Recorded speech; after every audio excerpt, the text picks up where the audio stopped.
ئەو ڕیفراندۆمەی کە بڕیارە لە هەرێمی کوردستاندا ئەنجام بدرێت ئەگەر سربەخۆیی بەدوادا نێت ئامانج ناپێکێت. ئەمە قسەی دڵی بەشێکی زۆر لە توێژە جیاوازەکانە.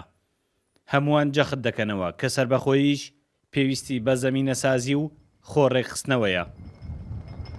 پایەکانی ڕیفراندۆم و سربەخۆیی کوردستان دەبێت پێشوەخت ناوماڵی کوردی ڕێک بخەین و وتارەکانمان کۆ بکەینەوە و لە چوارچێوەی وتارێکی نەتەوەی یاڕێکیان بخەین و ژیان و بژێوی خەڵکی کوردستان چاک بکرێتەوە، پەرلەمانی کوردستانش ببێتە مەرجع بۆ ڕیفراندۆم و سربەخۆیی و هەنگاونان بۆ دەوڵەتی کوردی. من پێم وایە ڕەفرادۆم کاتێ ئەو مەبەستانەی ئەپێکیە کە هەموو ئامادەسازیێکی بۆ کرابێ، هەموو لە بارودۆخێکی سروشتیدا تێپەڕ بوو بێ، کۆدەنگی نیشتیمانی لەسەر بێ و بۆ ئەوەش بێ کە بە فعلی بۆ سربەخۆیی بێ، نەک بۆ مەبەست و مەرامی تایبەت بێ. لەبەرەوەی ئەمە پەیوەندی نییە بە لایەن یەک و بە پارتێکی دیاریکراوە، بەڵکو پەیوەندی هاوە سەرجەم گەلی کوردەوە. حەسەن تاقانەیەکی ئەنفالە لە کفری، ئەویش وەک زۆرینەی دانیشتوانی ناوچەکە لەگەڵەوەدایە ڕیفراندۆمە بڕیار لە سەردراوەکەی هەرێم بۆ سربەخۆیی بێت، چونکە خۆی وتەنی بە دەوڵەتبوونی کوردستان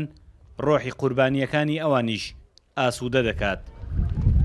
لە دوای ڕیفراندۆم داواکەین عاجل بەپەلا دەوڵەتی کوردی بە دوایە بێ، بۆیە ئێمە ئەزمونێکمانەیە وەکو پندێکی ئەڵێ بەغا لە حەزرەت دروستکراوە بەڵام مەخابن بەدەست نەزان درراوە. یعنی ئێمە ناوێ بە هیچ وەختێ بگەڕێنەوە بۆ بەغا ئەمانەوێت لە دوای ڕیفراندۆمەکە و دەوڵەتی کوردی ئیعلانەکەین لە ڕابردووەکو کە سوکاری قوربانیان سوپاس بۆ خۆ مەرگی سەدام و سەرای ڕژێمەکەی مەبینەوە ئومێد دەکەین تاکو بۆ فترێکی داهاتوو ببین بە خاوەن کیانی خۆمان خاوەن دەوڵەتی کوردو کە سیادەمان لە نەتەوە یەکگرتوەکان پارێزراو بێت.